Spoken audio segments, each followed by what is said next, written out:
Olá! Hoje a gente separou um material bem denso para analisar uma questão que, olha, tá na cabeça de muito investidor focado em renda. Com certeza. Com essa perspectiva de juros caindo, a estratégia de viver de dividendos de fundos imobiliários ainda faz sentido?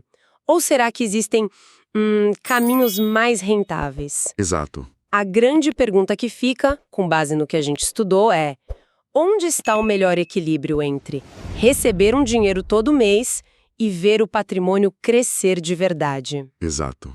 E o interessante dos dados que compilamos é que eles forçam a gente a ir além do óbvio, né? Sim. Muita gente olha o dividend yield de um fundo imobiliário, por exemplo, e acha que aquele é o dinheiro líquido no bolso.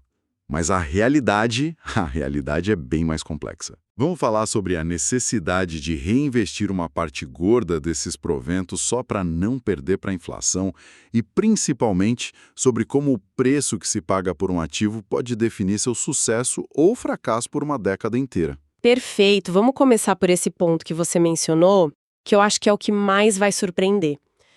Fundos imobiliários. A promessa é linda. Aluguéis caindo na conta todo mês, sem a dor de cabeça de ter um inquilino. A promessa é ótima. Mas os números contam uma história um pouco diferente. Um dado que me chocou foi o do IFIX, o principal índice de FIIs. Aham. Se a gente tira o efeito dos dividendos, o desempenho histórico do índice é negativo. Ou seja, na média, as cotas perdem valor com o tempo. O que na prática significa que o patrimônio do investidor está sendo corroído pela inflação. E é por isso que o reinvestimento não é uma escolha, é uma obrigação para quem investe em FIIs. Uma obrigação. O fascinante aqui é que os estudos chegam a quantificar isso.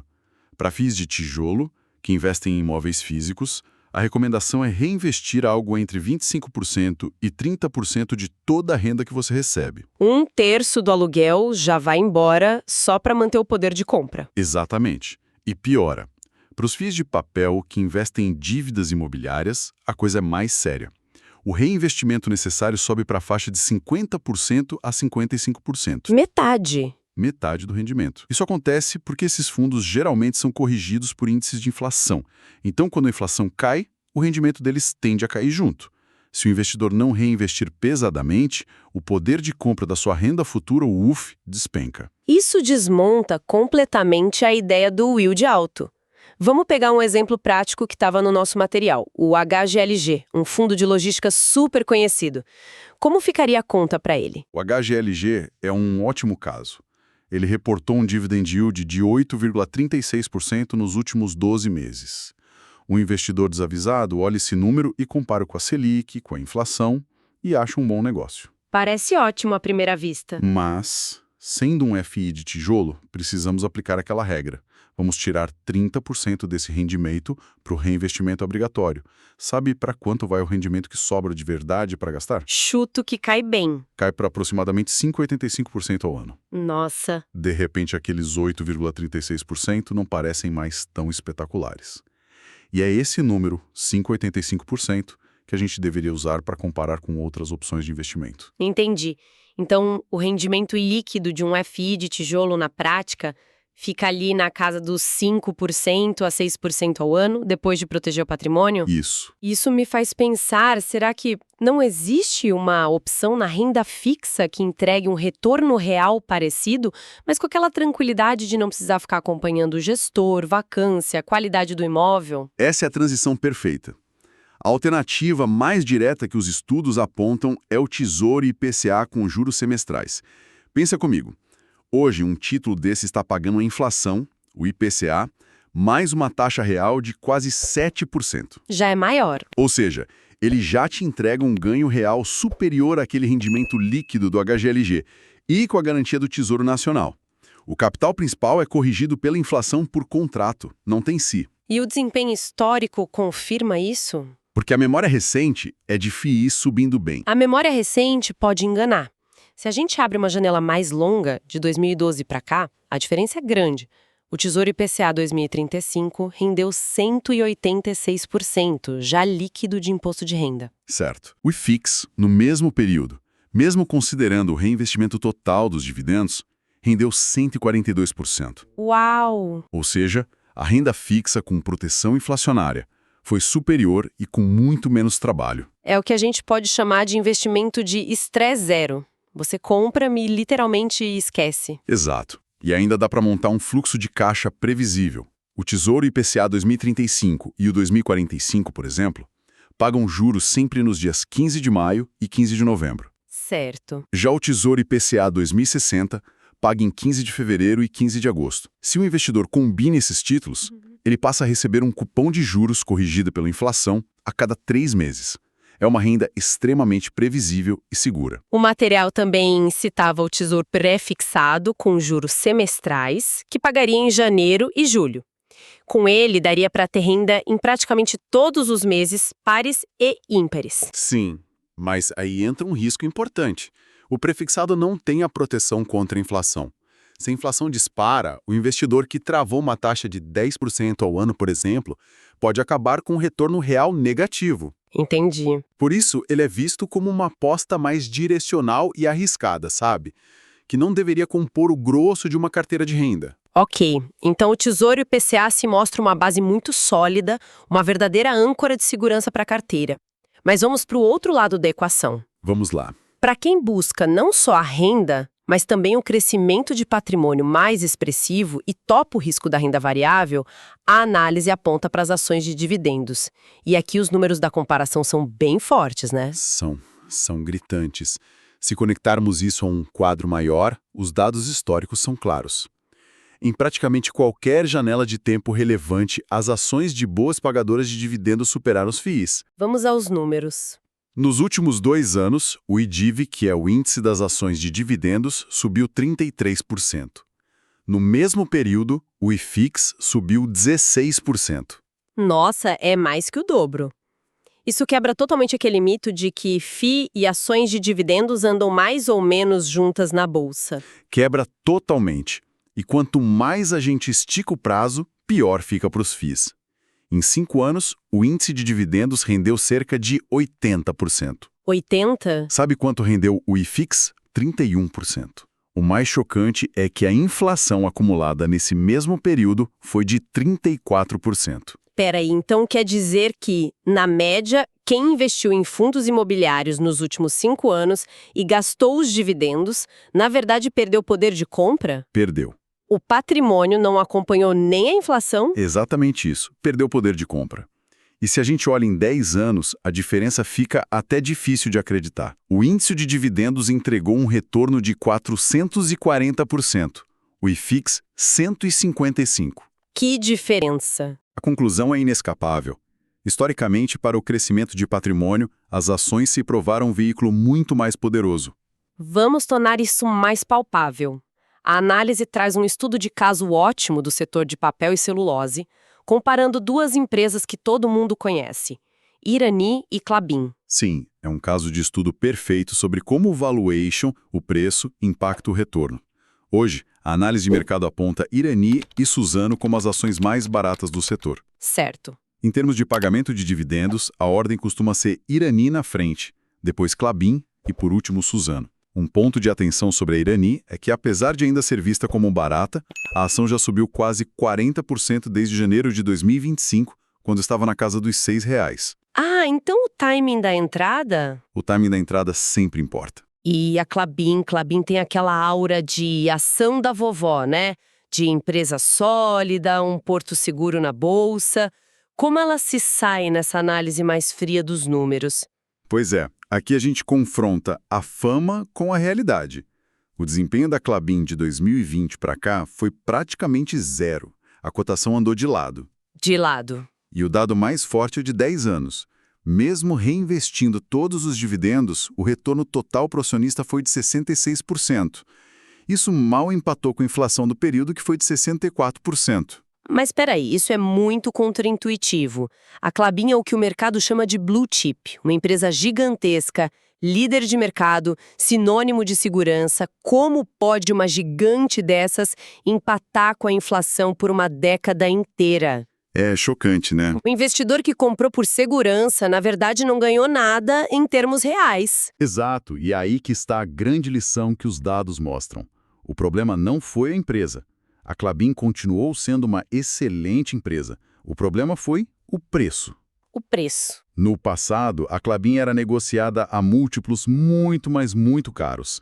O material mostra o indicador EV/EBITDA dela batendo 16 até 24 vezes. O que significa esse EV/EBITDA, para quem não é tão familiarizado? Olha, de forma simples, é uma métrica que compara o valor total da empresa, incluindo dívidas, com a sua capacidade de gerar caixa operacional em um ano. Ah, entendi. Um EV/EBITDA de 24 vezes significa que levaria 24 anos da geração de caixa atual para pagar o valor total da companhia. É um múltiplo altíssimo. Altíssimo. O investidor que comprou a Klabin nesses patamares pagou na frente por décadas de crescimento futuro. E o que aconteceu?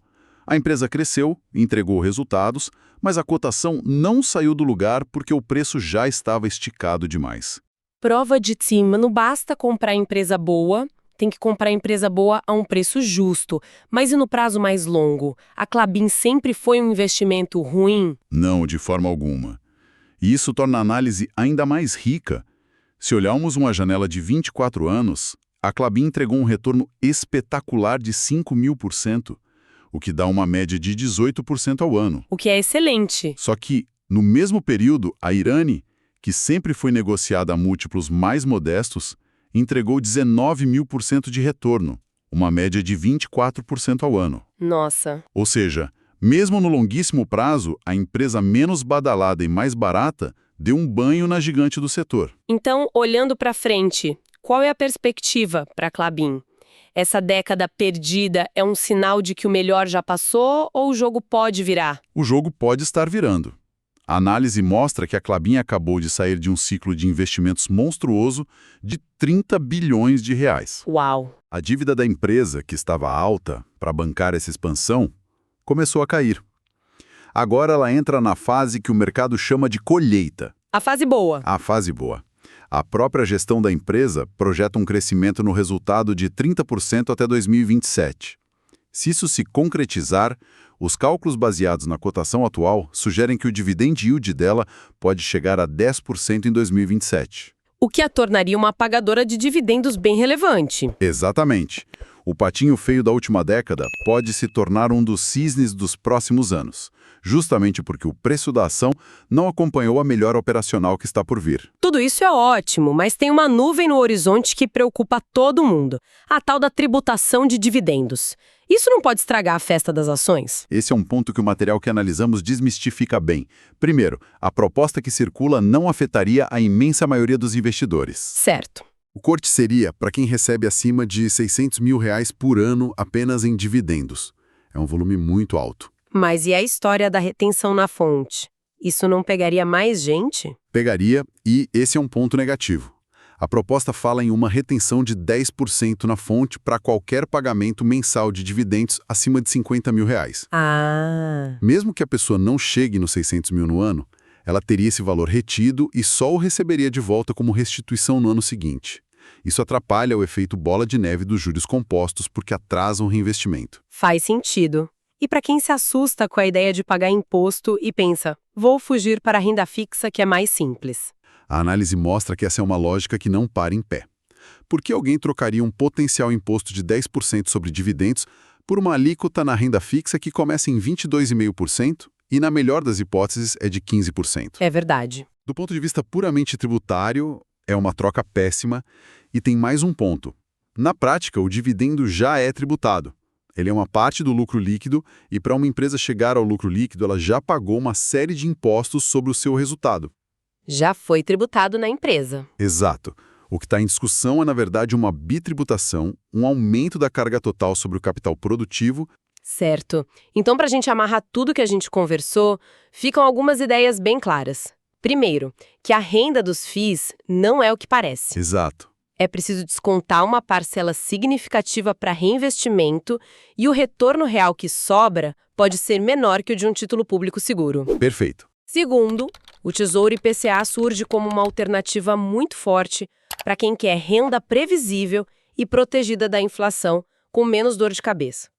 E terceiro, para quem busca crescimento, as ações de dividendos historicamente levaram uma vantagem enorme, desde que o investidor não cometa o pecado de pagar caro demais pelo ativo. Esse é o ponto-chave. Como o caso da Klabin ensinou também. Perfeito. E para deixar uma provocação final, a nossa análise sobre a Klabin, que está saindo de um ciclo de investimentos, e a menção a outras empresas como a CEMIG, que, segundo as informações, está fazendo o caminho inverso. Certo. E entrando agora num ciclo pesado de investimentos, de 8 bilhões por ano, levanta uma questão estratégica crucial. Qual seria? Como o investidor equilibra a aposta no crescimento futuro de uma empresa que vai reinvestir tudo o que gera, sabendo que isso pode significar anos de cotação de lado e dividendos baixos, contra o custo de oportunidade de alocar o capital em empresas que já estão na fase de colheita, distribuindo lucros e gerando retornos mais imediatos.